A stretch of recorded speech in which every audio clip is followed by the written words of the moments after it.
Hello, hello, and welcome back to the third installment of going through some of the fics I have in my very, very deep fic vault with me. This is still all pretty experimental. It is not a pod fic. It is verbal not fic. So, just if anyone who's clicking on here doesn't know that by now, can't tell. It is kind of hard to tell. I basically just do pod fics.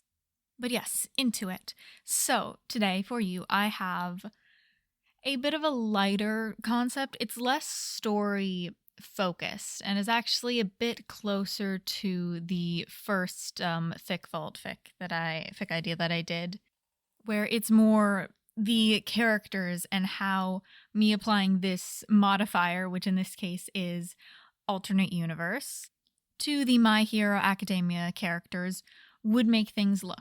So, the quick overview is, what would my version of an Avatar The Last Airbender alternate universe fic look like with the My Hero Academia cast? It's just as simple as that. Honestly, before I was looking at fics to potentially talk about and discuss on this in this format with you guys, this basically only had a characters section. But when I was reading back through, I remembered the original ideas I had surrounding it and actually spent the time to write those down for this. So it does include those now. But yeah, this will mainly be a discussion of alternate universe fic, specifically in this instance, like Avatar alternate universe. And it will be going over just some general ideas that popped into my head and how writing this type of alternate universe can go. So, we will start off with the character section, as that is where most of the original ideas came from. And actually, doing the characters first, even though that is not generally something I do. Most of the time for fics, it is I have some plot idea or some alternate universe hook, but this was specifically just sat down and what would these characters look like in this universe? And that is actually where the plot came from developing the characters first. There are many different ways you can go adapting characters to a different universe. Like some examples of crossover fic, there is a difference between crossover fic and alternate universe AU with a different piece of media. Crossover is more characters from Universe A existing in the same space as Universe B, which can happen through the universes. Just you shove them together, they've existed at the same time. There can be universe travel, reincarnation, all that sort of thing. But what this is, it's alternate universe, which is more characters from Universe A have always lived in Universe B. And the characters from Universe B don't exist at all, or they exist in the distant future or far past, that sort of thing. So that is what this setting is. So we're not looking at the Avatar characters at all, but putting the My Hero Academia characters into the universe. And of course, the first character I started with was Izuku. Now, in MHA, he is the special boy. And who is the special boy in the Avatar universe? Well, it's the Avatar himself. Now, this is where actually most of the potential plot ideas started out. Because Izuku, specialist boy, but he used to be the least specialist boy. And how do you do that in a universe where non-benders are the majority? They're not a special thing. So obviously Izuku does start off as a non-bender in my alternate universe. But how can he be a special non-bender? Well, my thought process went to, what if he has airbender parents, or airbender parent at least? So him being a non-bender would be why? The airbenders are supposed to have airbender kids. What is happening? Why are you not special? So that is the direction I decided to initially go. So Izuku is a non-bender until the spirit of Rava, the Avatar spirit, finds him and makes him the Avatar. But how can this happen, you say? People are born as the Avatar. Again, this is where my brain started to whir and think of ways to make the general vibe he's got in the My Hero Academia universe work for the Avatar universe while breaking the Avatar universe a little bit, because what good is fan fiction if you're not disregarding canon at least a little bit, you know? So, the previous Avatar almost died in the Avatar state due to some shenanigans, and Rava was left untethered to a human being. Could this happen in canon? Maybe, kind of. Like, poor Korra, you know? But it doesn't really matter because it is fanfiction and it is a fun idea. And through this process, I also decided that some little tears of Rava were like separated and they found their way into people and bonded with them, which let them bend to elements, but in a little fucked up way. And as you may be able to guess, this is specifically for Todoroki. But it's an interesting idea. And I love 2-element benders, specifically because of the fic Embers. I think it was written by Varthra. That might be how you pronounce it. But no, yeah, their like whole concept of Yaoren and 2-element benders, all that, love it. So if I can yoink that into this hypothetical universe I'm writing in any way, that's just a bonus, because I love it. That's why it is here. And also because Todoroki is also a special little boy. And, you know, might as well make him even specialer while we're at it. That's fun. Anyway, so yes, Rava shenanigans is how Izuku was born a non-bender, but became the Avatar. And how Todoroki can have his stuff going on. So I also decided here what the Avatar cycle was. And obviously, you know, we're doing One for All Avatar connection. So the past users of One for All are the past avatars here. So we have Izuku, who is born of the air element, and he's actually out of cycle because I felt there was a better like order of elements to assign the previous holders. I could have kept it in cycle. I could have forced it. I could have thought it worked better. But it does add a little element of world is broken, which could be like a main theme for this fic with how I'm going. So it's just an extra little, yeah. And it works out that way, even though it was just me trying to fit things where I thought personalities and quirks worked best. So, previous Avatar, Yagi, All Might, who is Fire Nation. Then we have Nana, who's Air, N, Water, Banjo, Earth, Hokage, Fire, Bruce, Air, Koda, Water, and Yoshi, Earth. Now, most of the further back in the cycle avatars slash One for All holders that we don't know as much about, I wasn't really too focused on making sure the elements fit in.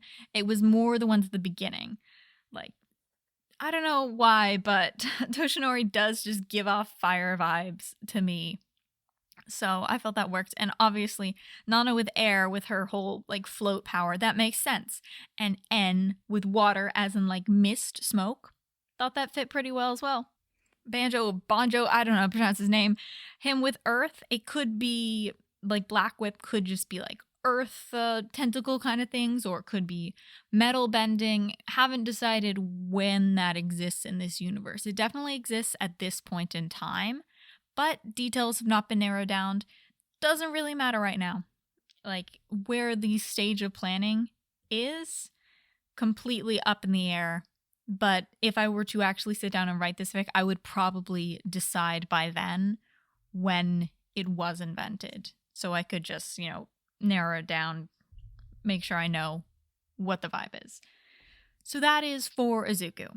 He, like, thinking about how he would fit into the Avatar universe is where most of the, like, plot hooks or how this would actually be an interesting thing to read as a story and not just a fun little alternate universe spec kind of fic, as like an actual story. That's where most of that plot came from. Just sitting down and thinking about how Izuku could exist in the Avatar universe.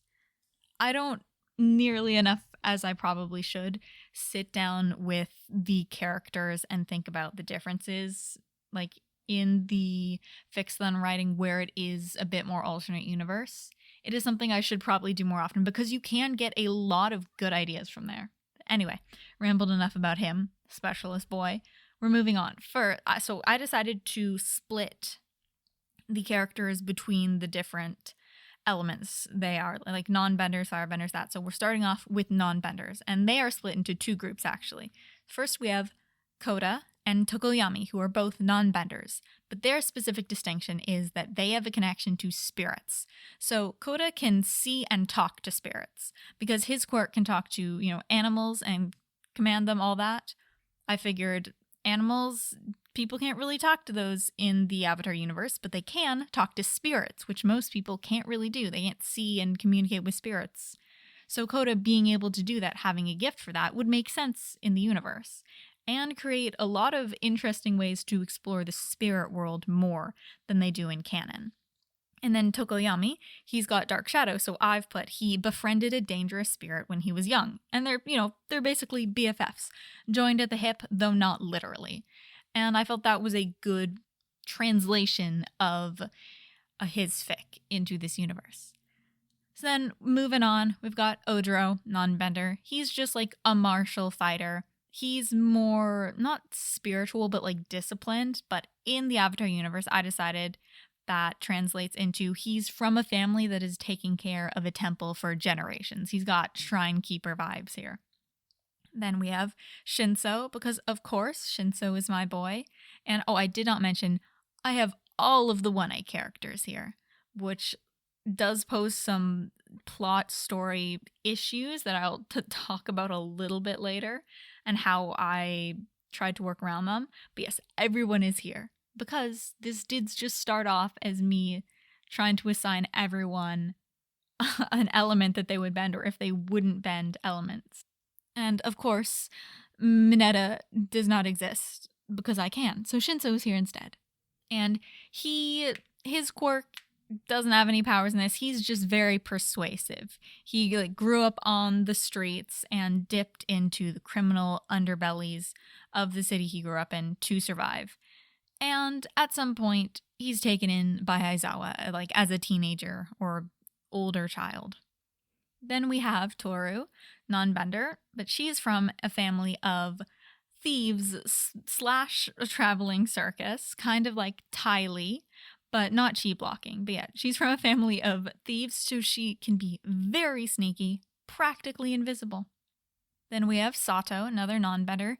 He's just a big, strong boy, baker's son, kind of like PETA from Hunger Games, strongman vibes. Then we have Momo, another non-bender. She's just rich and likes to keep things on her.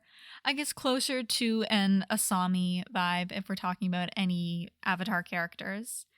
And then finally we have Sero, non-bender, who grew up in the desert with a family in shipping / packaging. And he got really good with using tape and cloth, like how the sandbenders in Avatar The Last Airbender are shown with cloth wraps. And that one fan, I think it is a comic, I think I read all of it, the hypothetical Earth avatar who is a sandbender. Denji? Something, maybe? It was good. Anyway, it was a very long time. It was good. But yeah, that kind of thing where they know to use cloth wraps as a weapon. So he always has some on him. And also at some point, he learns to use a grappling hook because grappling hooks are cool and he deserves it. Sero is great. Now that is, I think, 8 characters that stain on benders, and Izuku starting off as one. That's 9 characters, which is kind of a lot for this being more starting off as more speculative, what would each character be able to bend. Most of the fun you would think comes from characters actually being able to bend, but in the Avatar universe a lot of the population is actually non-benders and they don't get enough representation. So I wanted to get as many characters as non-benders as possible, actually. there would totally be valid connections for each of these characters for assigning them an element to bend. But it was actually a bit more interesting trying to think around that and think about how in the Avatar universe they could function as non-benders and still have connections to their quirks that they have in the MHA universe.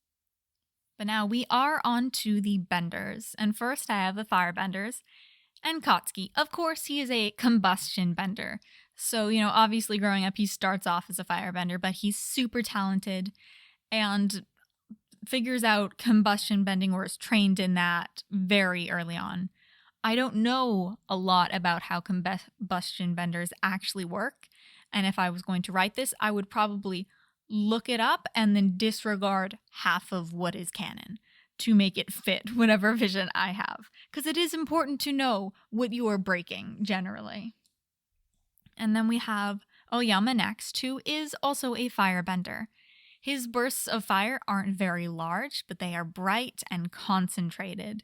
There are thin streams of fire that he can create, which are white with flickers of orange and yellow, which would mean his fire ranges from 1,100 to 1,300 degrees Celsius, which is one step below blue fire.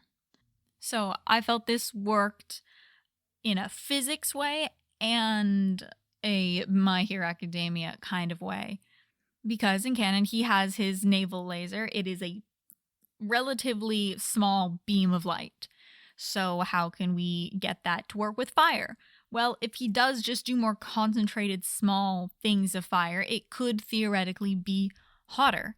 And that hotter fire could be white and a little bit sparkly like his navel laser. And I felt that worked pretty well while giving him a unique bending thing, because a lot of the struggle actually with assigning element types for these benders is I wanted them to closely resemble their quirks, but that does mean we get a lot of quirky people who are like, I don't use normal bending, mine's cooler, which is a lot of that. So if this were to be a real story, I would think that some element of the theming would have to do with using bending in creative ways and that being a good thing, with the prevalence of just non-standard bending in the characters for this.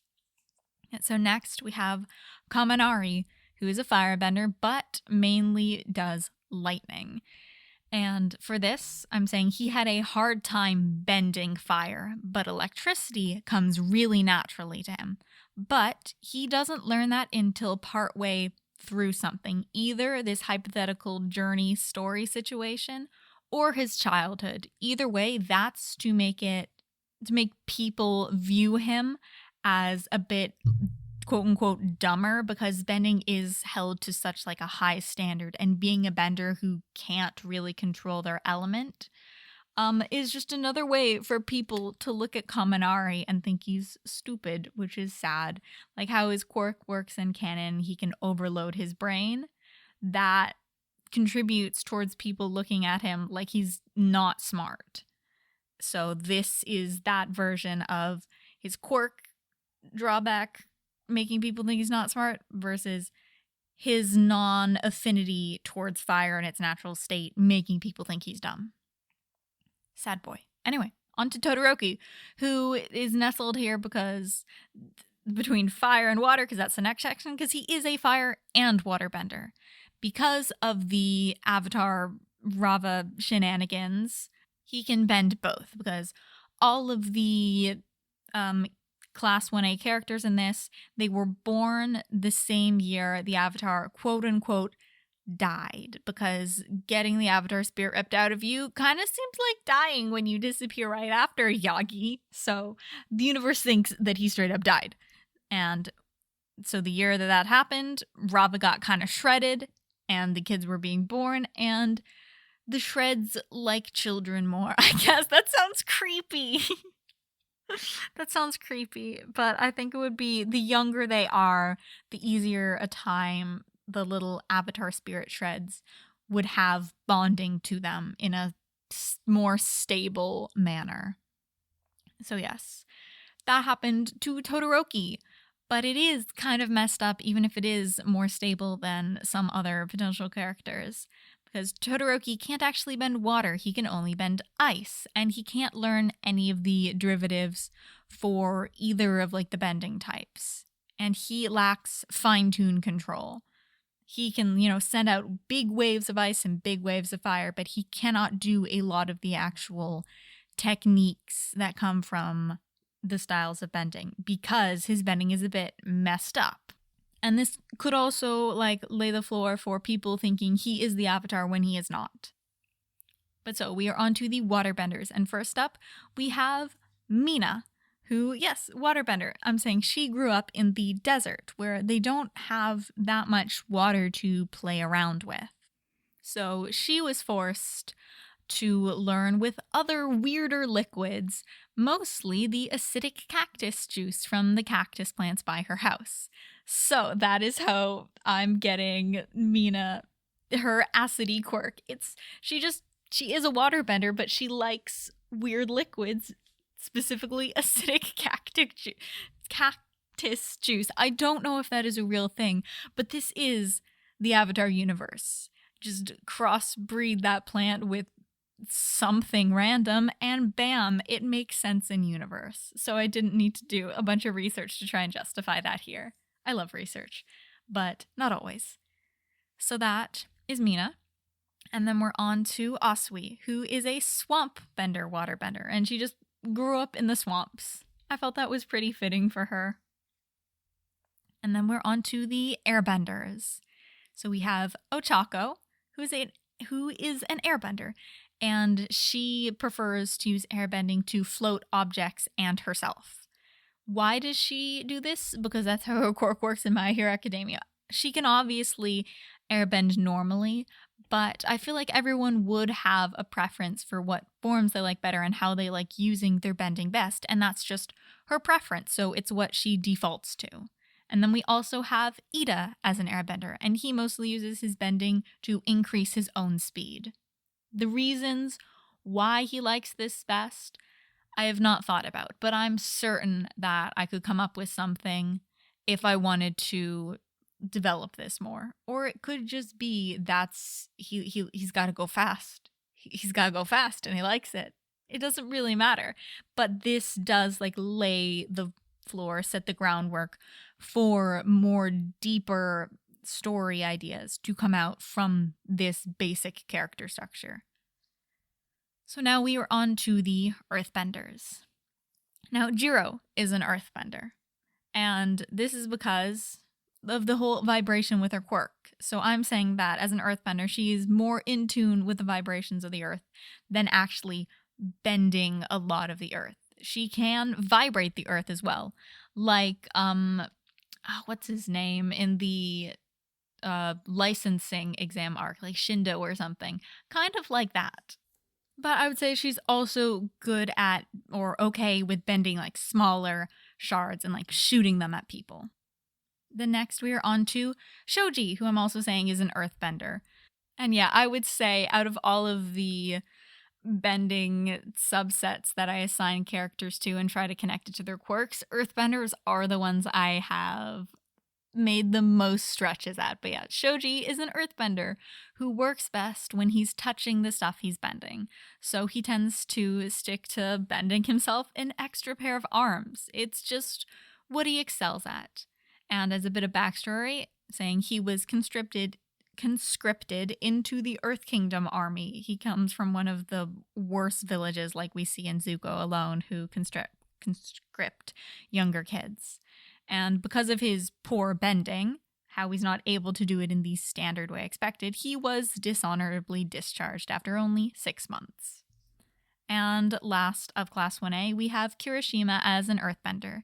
He also grew up in the desert, but he's not great at bending sand, which is mostly what is out there, so he grew up feeling a bit weaker than all the other earthbenders. But he is just great at bending normal earth. He prefers to draw it up to his body to create a sort of armored layer, because when he was learning fighting growing up, he mostly did fighting without bending because he wasn't good at bending sand, and just bending himself some rock gloves is how he's able to use his fighting training with his newly improved earthbending. And yeah, now at the end of these characters, you can see there is a major theme about the characters not being able to bend in the traditional way. So that's not something I set out to do on purpose, but you can see how that has potential for being a major theme of the fic.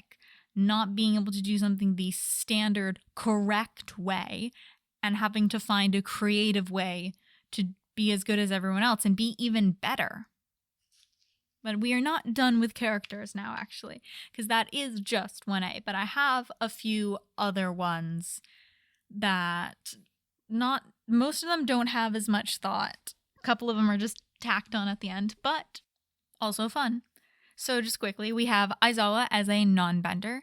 He was an orphan from a backwater town that was a victim of pirate raids, and he learned chi blocking to combat them, but the village was burned down, sad, and his friend, Shimakuro, who was a waterbender who bent cloud/mist, fun, died. Yay! He just can't stay alive. So he moved to Ba Sing Se with Yamada, where he joined the ranks of the White Lotus, and he met Shinso at some point while in the city and took him under his wing. And then we have Yamada, who is an airbender. He's also an orphan from a backwater town that was the victim of pirate raids.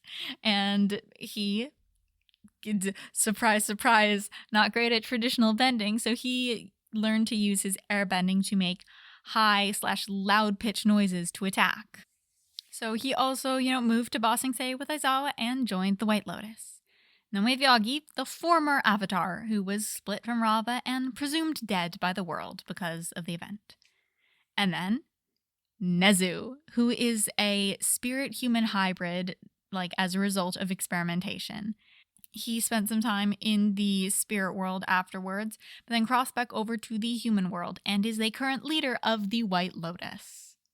And last of the normal adult characters is just Naomasa, who is an earthbender who has mastered truth sensing.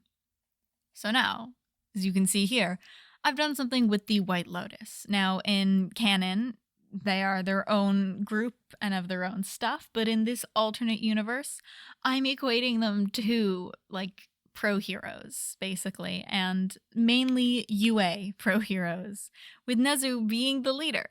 Because that little rat, of course, he would just be a weird spirit human hybrid and be in charge of everything. I love him. Anyway, so yeah, this is an example of, taking something from the My Hero Academia universe, looking at Avatar and shoving it in where it fits best and mushing them together until they're just kind of a blob of potential, basically. I could do whatever with them. They could be more White Lotus or more pro-hero, depending on how the story needs them to work.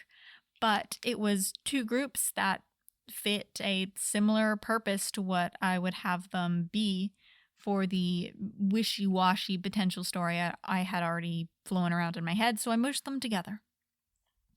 And then, these are the ones that are really tacked on. The villains, because if the White Lotus is here, why not have the Black Lotus led by All for One, who, if we got One for All being Rava, why not have All for One being the Avatar of Vaatu? I can do it better than Legend of Korra Season 2. Don't worry about it. And he is also a spirit bender who can take and give bending from people. And then we got Tomura, who is a firebender, but All for One corrupted their spirit, potentially with giving him bending in the first place.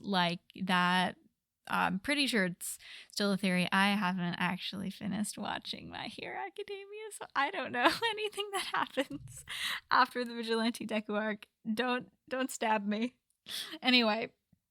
With the popular fan theory that All for One gave Tomura his quirk and orchestrated the whole downfall of him and his family kind of thing. Anyway, so that could be where that comes from. But anyway, so All for One did something to his spirit which caused his bending to malfunction. So his hands are so hot that they turn any living thing they touch to ash. So that's sad for him. And then we got Kurogiri, who was a normal human waterbender, but now he is a spirit-human hybrid made from the dead body of poor Oboro, unwillingly merged with a teleportation spirit. So this is how I decided that Nomu work in this universe. So it's not from the one-to-one kind of translation from what I've already established. You would think it's just a bunch of bending styles shoved into a human, but that doesn't really work with the established lore of the Avatar universe, even though it is using the things that I've equated with, like All For One being able to take and give bending, where he's able in the My Hero Academia universe to take and give quirks.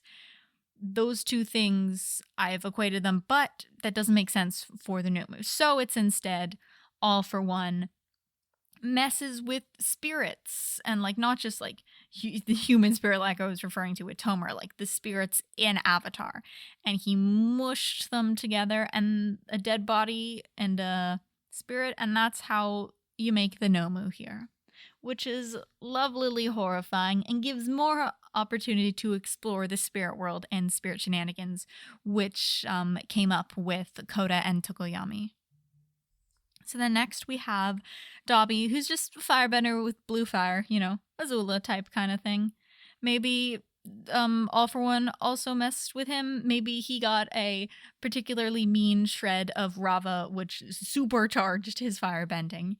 Who knows? Not me yet. This was just, again, tacked on because I decided that, the League of Villains was a thing in this universe. A little last minute. I think I knew at some level they were going to be here, but they resemble much more the My Hero Academia canon than I first expected. So I just kind of tacked them on here. Anyway, so then we have Compressed, who's a non-bender, but, he's just professional thief kind of thing.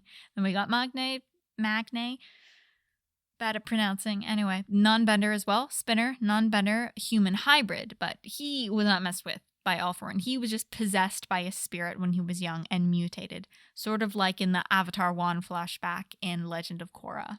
That was not fun, not pretty to look at. Anyway, then we got Himiko, who's technically a waterbender, but bloodbender. She's a waterbender who discovered bloodbending and never looked back. You cannot catch her touching water with her bending. It's just blood. Now this would be a little bit overpowered. I'm sure I could think of a way to nerf her, though, if I actually started writing this. And then we got Twice, who is also a waterbender, but he likes making little humanoid mud people. Maybe he was isolated for a very long time and went a little bit crazy, and he's like, this is my friend Bob, the mud person. Say hi, Bob. Bob just stands there creepily. Bob's such a jokester. That's just one potential way for why he does that, because I haven't actually thought it through, like I've said, but that's the closest thing I could think of to his doubling ability, and because they are made of like mud when they get destroyed, so it fits close enough. Then we've got Muscular, who is a firebender. And why is he a firebender? Well, because of, not sure how canon it is, but I see a lot in the fandom that firebenders can use their inner fire to kind of like enhance their speed and strength. Like how Zuko was able to kick open metal. That's not normal people stuff. So it could be firebender inner fire stuff. They're always talking about that. So I've decided to include that here with that. Then next we have Moonfish, who say an earthbender. He uses metal braces kind of like his teeth to fight. He's creepy. Moving on, we got Overhaul finally. Not a League of Villains member, but if we're including them, might as well include him. And he is also a bloodbender. And he is able to bend the water and blood and muscle to rearrange the body. That's even more body horror. Yay! It's so gross. But yeah, so those are the characters and a little bit of their backstory and bending. But to finish it off, I also decided where they grew up, kind of like the main cast, because they're not going to school together. How are they going to meet up? well, that's going to be sorted out in plot, but a lot of them should probably be grouped together and be already friends before that's happening. So, the locations I decided they all primarily grew up. First, we have a sand village where we have Kirishima, Mina, Sero, and Kaminari. And in their little blurbs, I did all mention that they did grow up in the desert, and they all grew up in the same area and became friends. And then Katsuki and Izuku grew up in a more mixed village. It was basically all benders, actually. Izuku is the only non-bender in the village. Extra sad for him. But it is people from all of the different elements living together. And then we have, in an air village, we have Ochako and Ida. And then, Earth Kingdom capital, Ba Sing Se, we have Jiro, Sato, Shoji, Shinso, and Momo.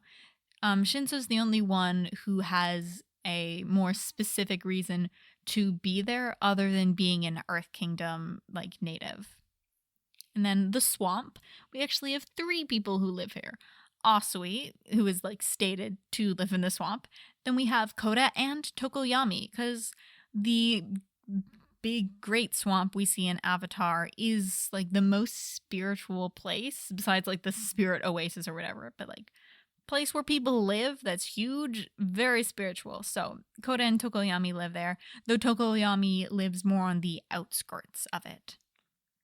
And then we have a Fire Nation village, but near the poles. Not sure which pole, but in that village we have Odoro, Aoyama, and Tokoyami. And then other category, we have Toru, who grew up in a traveling circus / thief family who has always been on the road, so they don't have a specific place that they live. Now, this was basically all I had written down for a while, because it is just fun sometimes to just straight up be what is my interpretation of these characters in this alternate universe? But through that, I came up with a lot of ideas where it's this could actually be plot. It could be. So, it became plot. For the outline, the first, couple of what you could say would be chapters or just scenes have some written out for it. But then the further down, it's more just what would happen or what is the goals with plot or characters in that scene. So, starting off, the year Izuku is born, the Avatar is quote-unquote killed. The group that went after Avatar Yagi, aka Black Lotus League of Villains here, wasn't normal, and neither was his death. For a time after the attack, no one was sure what happened. Most were sure he died, though a small group was sure he did not. Some believe he died in the Avatar state and the cycle was broken. A few believed something else was broken, and it was. The group that attacked Avatar Yagi had a specific goal in mind: to capture the Avatar spirit, Rava. And while they succeeded in separating it from Yagi, they could not catch it. So both Rava and Yagi escaped, both extremely weak. Yagi retreated to his allies and eventually was found by the White Lotus. Rava did not fare as well. She was badly hurt, and in her flight, some pieces of her essence broke off, and these pieces attached themselves to whatever living things they could find: plants, animals, even a few people. And as damaged as she was, Rava ran until she found somewhere safe to rest, where she would do so for over a decade before a young boy would find her. But the group that first severed her from her avatar knows she's still out there, and they're still looking. So this bit is just the general backstory for the premise of this story. We get into Izuku in the next bit. When Izuku falls into a cave while exploring the forest behind his village, he finds something resting in a ball of energy. He can't help but investigate and touch the glowing thing, which causes Rava to wake up and latch on to the pure spirit of Izuku. Izuku passes out at the influx of energy. He has what he believes is a weird dream, where he sees the previous avatars in the shade of Yagi. When he wakes up, it's dark, and he hurries back home to his worried mother. And this is just how Izuku gains the avatar spirit. We get a hint of, past avatars past avatars are a thing where they're little ghosts and they show up sometimes, which is like One for All with the previous user ghosts. And then we have Yagi there as kind of a shade because he was the avatar, but he's not actually currently dead. Like in My Hero Academia, how he's just kind of got a little misty boy who doesn't talk. He just kind of stands there. So the next day, Izuku is spending time in the woods, investigating the place he was yesterday. Katsuki has followed him because he was acting suspiciously. He gets there as Izuku is leaving the cavern, having found all he could. Katsuki confronts Izuku, but it's then an attack comes from the trees. Someone is trying to get Izuku. Katsuki immediately starts fighting back, but before long he gets injured in his leg. During a very close call in the fight, Izuku airbends for the very first time. But he is very new at it, and the blows are out of control, and he hurts his hand while doing so. So Izuku has to help Katsuki, and the two flee into the mountains. They are pursued and have to jump off a cliff into a river to escape. But the current is strong and takes them quite far down the river into the uncharted wilderness beyond the mountain. So this would act as the part of the inciting incident that introduces the threat, introduces Izuku to the first element in the cycle, and separates Izuku and Katsuki from their home. So, in this universe, they, grew up in a village together, where Izuku is the only non-bender, so we do get Katsuki breaking off their friendship after Izuku never develops bending, like everyone expected Izuku to develop bending, and Katsuki is like, ew. So part of this village, it could have a kind of culture and looking down at non-benders, because everyone there is a bender. So Katsuki gets it into his head that non-benders are weaker and less than, how some benders in the Avatar universe do look at non-benders. So he and Izuku don't have a great relationship, but because of the kind of smaller nature, it's not the same bad relationship they have in My Hero Academia canon, but it's still not great. It's erring on the side of FICs where Katsuki does bully Izuku, but it's not like a super constant thing. And him telling Izuku to kill himself was like, wow, that's a bit out of left field. That's kind of fucking wow. Wow, Katsuki, you're going there. Okay. That kind of vibe is what I'm imagining for this.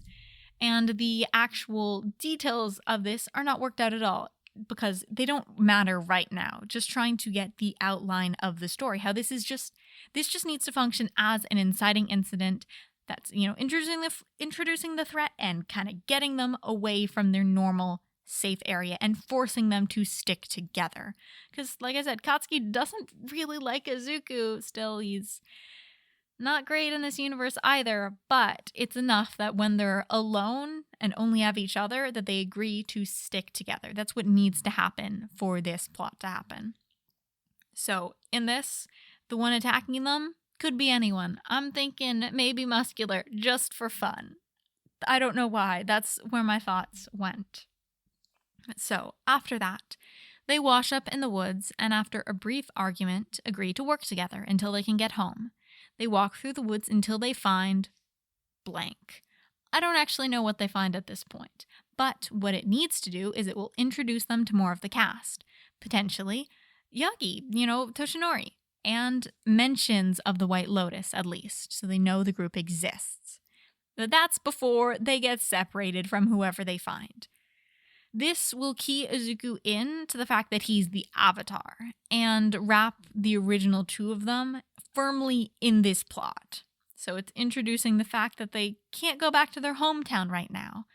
Like, potentially, I'm just going to say Toshinori is the one that they find, even though it could be just some other member of the White Lotus. But Toshinori clues them into the fact that Izuku is the Avatar because he's able to recognize it or something.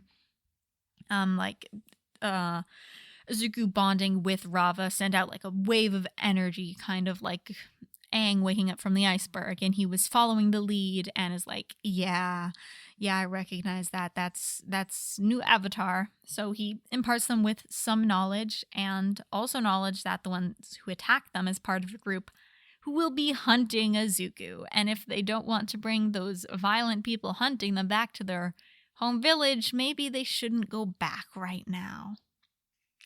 So after that, they make their way to the air village in hopes of meeting a White Lotus contact that Yagi mentioned and finding someone to teach Izuku airbending. This would be to introduce Izuku and Katsuki to Ochako and Ida, and will have Izuku start learning airbending. This will also introduce a potential plot where the air monks and other people of the air are in conflict. And something related to this or some other events happening there will cause Ochako and Ida to join Izuku and Katsuki on their journey. Now, this stuff with air monks conflicting with other people of the air isn't something I have worked out. It again comes from reading other fan fiction and mentions of it definitely in Embers. Some of it's coming from there, but just in general, I've seen in the fandom mentions of like the air monks being the only group of airbenders and their way being everything. Going back in history as well, probably not much of a thing. There were probably other groups, like I think it's Kyoshi's mother left the temples and decided to do her own thing. So, in this universe, there's also other groups of airbenders who don't identify themselves as like air monks, who've split off from the temples some time ago, but the temples don't really like that. So, they're trying to conglomerate, assimilate everyone, which isn't very nice. So, you can have evil airbenders, especially here where the genocide's not really a thing. So, yay! Conflict. Honestly, this I could go either way with including this or not, but it does introduce a way that could separate Ochako and Ida from their people and have them joining up with the gang for either like there's some attack or something, or they believe that allying themselves with the Avatar could help protect their people and their way of life from being assimilated. But so next, they travel together for some time while Izuku learns airbending. Katsuki and Ochako develop a rivalry friendship, calling each other a bitch but trust them with your life kind of deal. And this would be the first act or book, because this is like air. Not sure what actual plot would happen, but again, doesn't really matter right now. This is rough outline territory. You can fill in the gaps later. In fact, you probably want to leave some gaps when you're doing this big outline stuff, because it can lead it to being really dense at the beginning, but towards the end where you do need some gaps in time, it could leave it feeling empty is what I've found if I try to shove and smooth over all of the details in the beginning. Things I develop near the end, sometimes you need to put a little bit of that in the beginning to make sure it ties together and hints. But if the beginning's already stuffed, it can get overstuffed. So it's not important to make sure you know all of the things that are happening at once. So yeah, that is the end of the first act, first book kind of territory. Next, they come across the swamp and its people, and they pick up more friends. They learn about spirits. Izuku starts learning waterbending. Katsuki starts on his respect non-bender juice. They have some spirit shenanigans, and at the end, a few of them have to split off to do a task/mission in the spirit world with the promise that they'll meet up again. Those people probably just being Kota and Tokoyami. As you know, right now you can see we're kind of building the Deku squad because we've got Ochako, Ida, and now we've added Sue. And then Katsuki is also here, being a little angry boy, starting to learn respect for non-benders because we're introducing Kota and Tokoyami in this, who are non-benders. So in the previous book, Katsuki still not great towards non-benders, but they don't really have to confront it because Izuku is suddenly a bender, and they're not really interacting super closely with non-benders. So Izuku's just happy Katsuki is talking to him and not being really mean to him. But now is when he would be forced to confront his own biases and start learning and growing as a person. So after this, they go to the Sand Village and pick up more new friends. Izuku starts learning earthbending, and Izuku starts learning about more bending derivatives, tying in with the whole themes I was talking about non-traditional bending. And Katsuki would finish drinking his respect non-bender juice and getting his friendship, because yes, in the Sand Village, it's the Baku squad, basically. They're all here, and Katsuki gets his own friend group and finishes that part of his development. Now, we're already on to Earth now. Probably I could have had some more ideas for the water section, because if I am separating this into acts or books resembling Avatar, there would need to be some more meat on them bones. And I haven't even really talked about the League of Villains like stuff, because I don't have ideas yet. But I have enough building blocks where if I sat down, I'm sure I could come up with more. But so next, the group gets separated. Half arrive in Ba Sing Se, Katsuki, Kirishima, Mina, Sero, Kaminari, and the other half, Izuku, Ochako, Tenya, Asui, end up stranded in the Fire Pole village, near the North Pole. So this is where I'm talking about I mentioned earlier, having all of 1A included is kind of an issue because there's a lot of people, and in this structure of the story, they can't really be passive. Like, you can get away with them being in a lot of fics where 1A is included as a group. So you already saw a little bit of me yeeting Tokoyami and Koda off to this spirit realm to do their own thing. But this is the way I thought was best to deal with the big group here. Because having too many characters can just make it feel bloated if they're all having to do something, or some of them just kind of get sitting in the background twiddling their thumbs because everyone else is doing stuff and there's no time. So I decided for this, best way would be to split them into multiple groups, where you could either choose one to follow with the story, switch back and forth between the two groups, or have them be two separate fics that are happening at roughly the same time but following different characters and having different themes and arcs. But yeah, when it comes to dealing with big groups, the main ways that I think about dealing with them is splitting the party into groups, which can be 2 or more. You can have your POV group split off from the main group temporarily to do kind of like a side mission subplot. You can allude to what minor members of the group are doing if they are all sticking together, at least mentioning them doing something of their own in the background. You can collect only a few members at a time before sending them off to a final destination or on their path there, kind of like with Koda and Tokoyami. Those are the main ways that I can think about handling such a big group. So, after the separation, in Ba Sing Se, the other teens are introduced because there's a whole group of them who live there. And the group there properly meets the White Lotus and learns a bit more about what's going on with the Avatar. And they start making plans for dealing with the League of Villains / All for One / the Black Lotus. And me deciding on having the Baku squad go there specifically is to introduce a bit of, what's it called?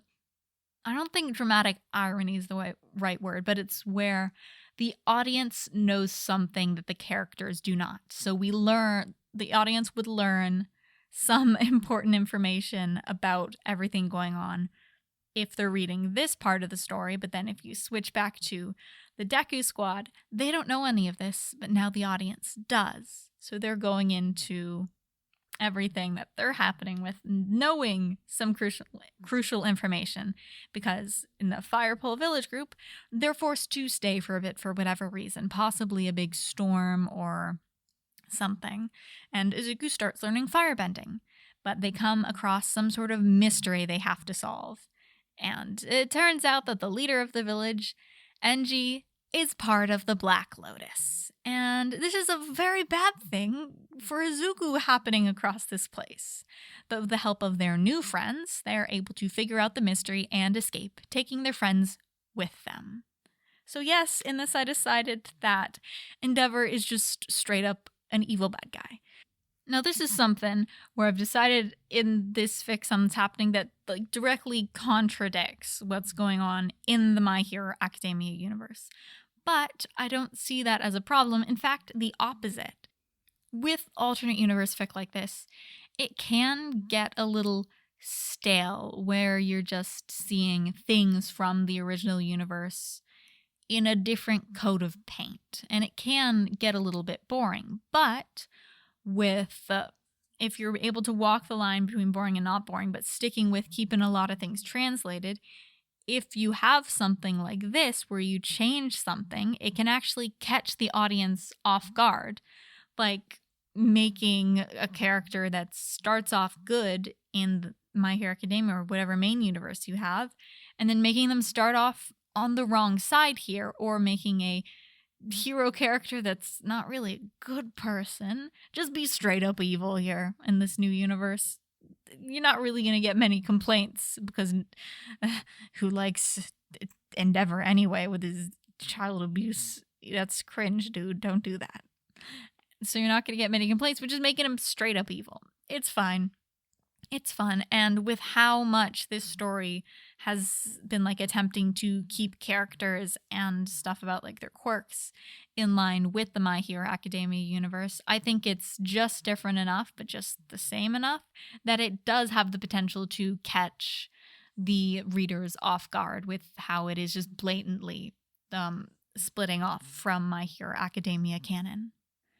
And yes, this part of the story with the Deku Squad in this village, I was thinking having it structured more as a mystery kind of detective-y fic would be an interesting way to spice things up, like keep it from being super samey. With the group splitting up, you can have two different, completely different like tones and themes with the two different groups, which could keep it more alive, especially if it's two separate fics. It wouldn't just feel like reading two parts of a story that should have been the same one or something. If it's two separate ones and the tones are completely different, it feels like it helps spice it up a little bit. I don't remember exactly what I read that inspired me to do this, but I do know it's something at some point was like this. But yes, that is it for the outline section. And now we're on to the info, which is pretty short.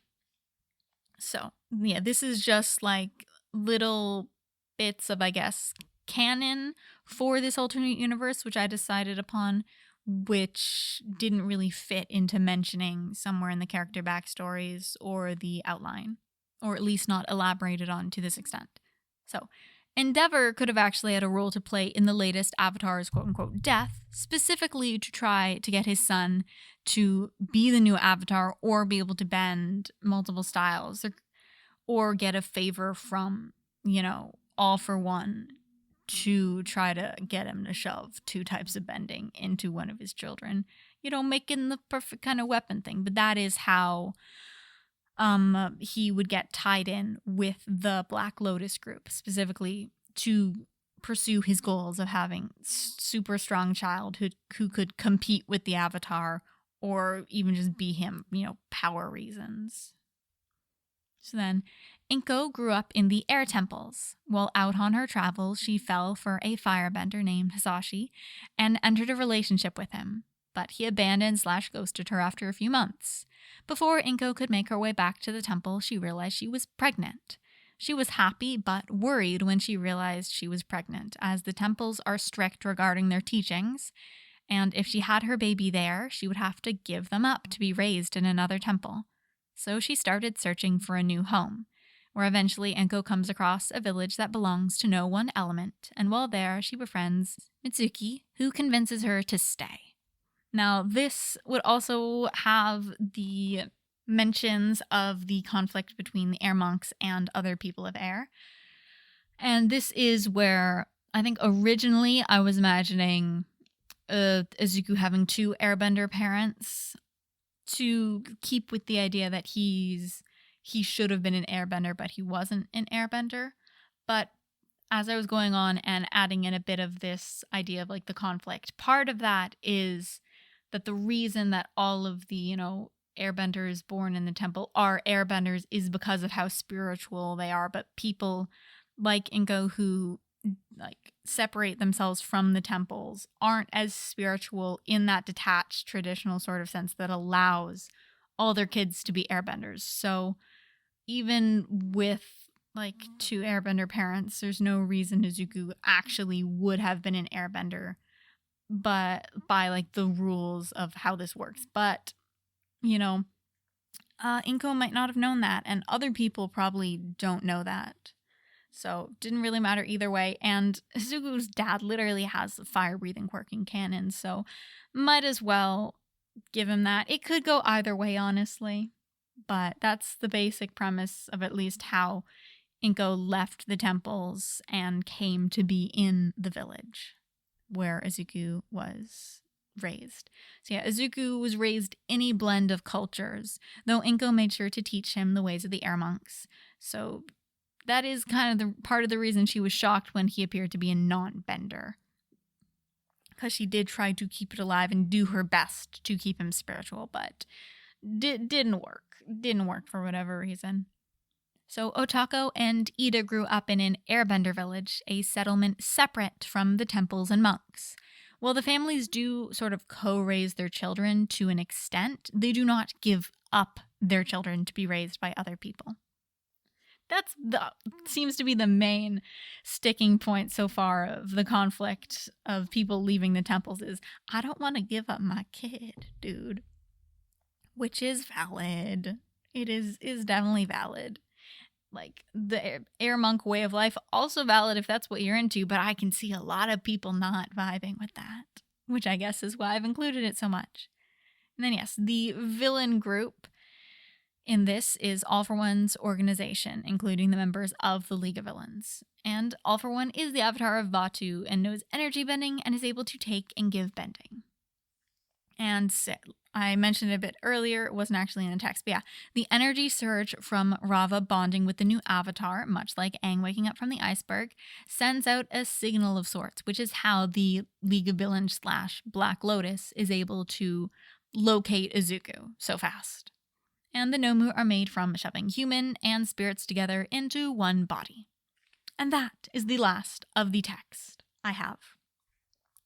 For this being such a short action, this is only like 2,000 words, but this ended up being pretty long for me discussing it. Because, yeah, it is. Like, I wrote down all of the outline bit, like, yesterday or the day before to try to get some of it on paper. But it is just, I do have a lot of ideas bouncing around in my brain regarding this that I haven't written down, because the main stuff I wrote down was about the characters.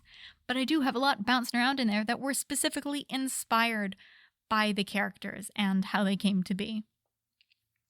But yeah, I think that is all I have to talk about, and my voice is actually growing a bit raw. Ooh, wow. I've done a lot of pot picking recently even. It shouldn't be this, well, I guess it is an hour, but it shouldn't be that bad. Anyway, I should be wrapping this up. But yeah, I hope you have enjoyed this other fic idea from the vault that I have. Again, still pretty unstructured and unorganized, but it was pretty fun to talk about. But yes, this is the last of the batch of 3 that I definitely decided I wanted to record to explore this idea, and I would appreciate any feedback about what you liked. And if you've seen the other ones, which one was your favorite for what reasons? Like, the first one had more of a specific thick outline that was structured like a story, and this one was definitely more character focused, and the second one was a bit more focused on the inspiration or main theme of the fic, which was queer platonic relationships. And so which one was your favorite? What style do you like the most? Because I do have a lot of other fic ideas in my vault, but I don't know which ones I should be, entertaining talking more about. And like, if you have any suggestions for structure or whatever you have, any thoughts, feedback for things you liked, things you didn't, would be appreciated to see if I do want to do more of these. What should I do to do it better? For anyone watching this, I think I'm gonna have some sort of visuals with this one as well. I tried for the last one. This one I actually did try to record like a speed paint kind of thing of the art I did for the thumbnail, but my poor laptop, it can't handle it, dude. It can't handle running the time lapse, like recording through OBS and having Clip Studio Paint open. It screamed, and it was so laggy, and it's so sad. I had to record the background video on my brother's nice big beefy PC for the Fic Vault 2 video, and probably whatever I end up putting with this one. But anyway, that is all for this time. If you guys enjoyed and want to check out the document with the outline, that is in the description. But yeah, that is all for this time. I will see you guys next time.